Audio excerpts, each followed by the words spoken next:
G'day, welcome to another episode of 4-Wheel Drive DIY. Now, in this episode we will be discussing beadlocks. Now there's a lot of rumours out there, a lot of furfies, a lot of stories about them. So I'm going to put down here the facts as to what beadlocks actually are. So please, stay tuned.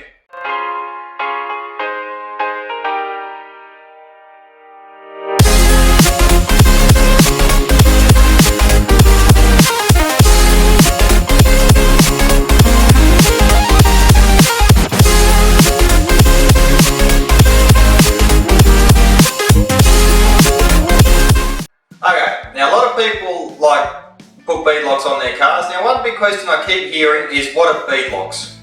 Now basically, for those of you that don't know how a tyre works, a beadlock, well basically we'll start with the bead of your tyre. Now it's basically the inside edge of your tyre which seats against the rim and it's held there by air pressure or the pressure from the inner tube.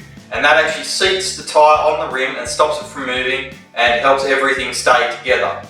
Now what a beadlock does is it holds, by mechanical force, it clamps the tyre to the actual rim in the case of mechanical beadlocks, or in the case of an internal beadlock, it's basically where you stick a tube inside a tubeless tyre and use the pressure from that tube to force the bead against the rim. So you'll let your main tyre down, but you'll still have a tube in there forcing the bead against the rim. That'll be an internal beadlock.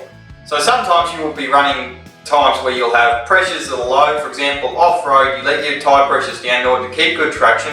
Now, as a result of this ends up causing the tyre to actually separate from the rim.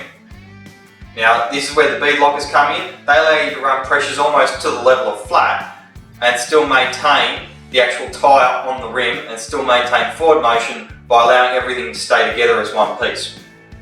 Now, the other thing that keeps coming up is, are beadlockers legal? Well, the answer here is both yes and no, depending.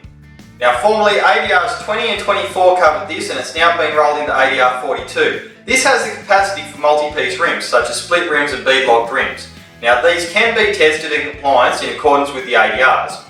So basically what this means is that under the ADRs you can have ADR compliant beadlock rims which are allowed to be fitted to your vehicle. The problem comes is that these rims will have to be stamped, fitted with the correct tyres as per the manufacturer's instructions, and also you'll have to carry the paperwork around with you.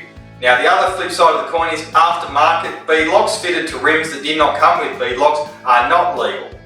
Now ADR 42 also specifies that these can be made legal, but the amount of testing, processing, etc. that needs to be done, you've got to check the welds, you've got to spin the tyre up, check for balance, and it also involves destructive and non-destructive testing such as x-rays. This is incredibly impossible for a backyard to do, and as such, backyarding beadlocked rims are illegal.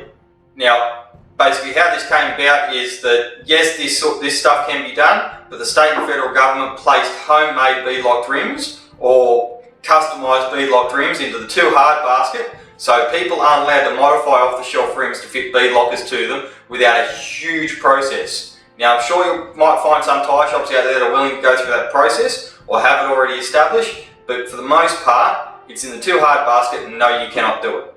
Now there's another two stories I've heard as to why beadlocked rims are illegal. One was told to me by a police officer, the other was told to me by a member of the transport department. Now firstly, the police officer informed me that beadlocks are illegal because they're something that people would take as a security blanket. They understand that the beadlockers allow them to run lower tyre pressures. This then enables them to drive on tyres that are essentially flat. Now this can cause many dangers to a car on the road running basically flat tyres. Or, as he also stated, the tyre could go flat and the person apparently not realise and keep driving on a tyre that's flat, thus leading to extra problems like a tyre at road speed that's almost flat would get very hot and could burst into flames and cause other issues.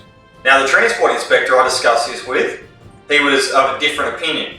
He said that basically the idea is that if a tyre goes flat, heats up, wants to burst into flames, without a beadlocker it'll blow apart, come off the rim, disappear.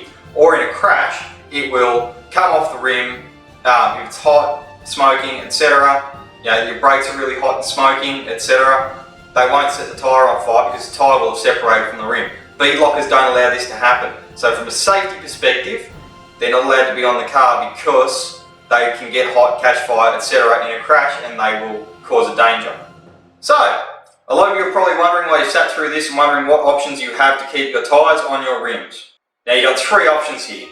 Your first option, you need to find a company in Australia that sells ADR compliant rims which contain beadlockers. This is possible, they do exist out there. There are a lot of companies that do it, some harder to get than others because the distributors and dealers of these companies are hard to find, but yes, they do exist, yes you can find them. It will be an expensive option and you can go that way. Now that's the only legal way to run beadlockers in Australia, is to go down that path. Option two, now you can get fake beadlock trims. These are essentially hubcaps which fit over your existing rims, generally steel sunraysia style rims. They're literally just a hubcap.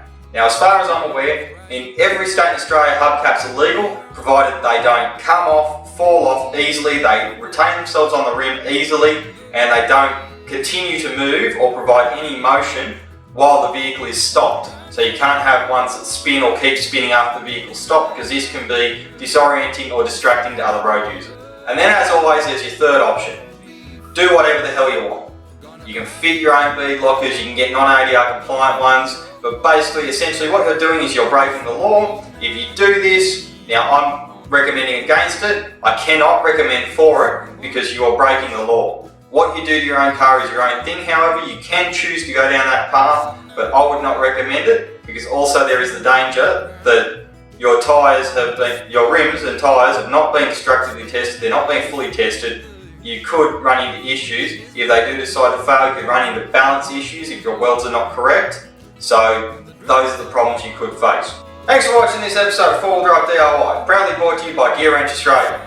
Please be sure to check out our Facebook page and give us a like. We also have the Facebook discussion group to join and discuss your 4-wheel drive with many other people. You can also head over to 4wheeldrivedIy.com.au and buy stickers in our store, or just make a build thread on our forum. Discuss things with other people, post your technical documents, user manuals, all that sort of stuff. There is also a tracks and trips section where you can post up pictures of your trips and your GPX files and everything from your navigation system and GPS. That's a cool little feature there. Now, we also have a heap of shirts in many designs, such as this on TeePublic. There's a link in the description for you. In fact, all these links will be in the description for you to click on and go to. Those that I can, I've annotated in the video. They should be appearing here for you to click on. So please, like us on Facebook, subscribe to us on YouTube, give this video a thumbs up, stay safe and happy wheeling.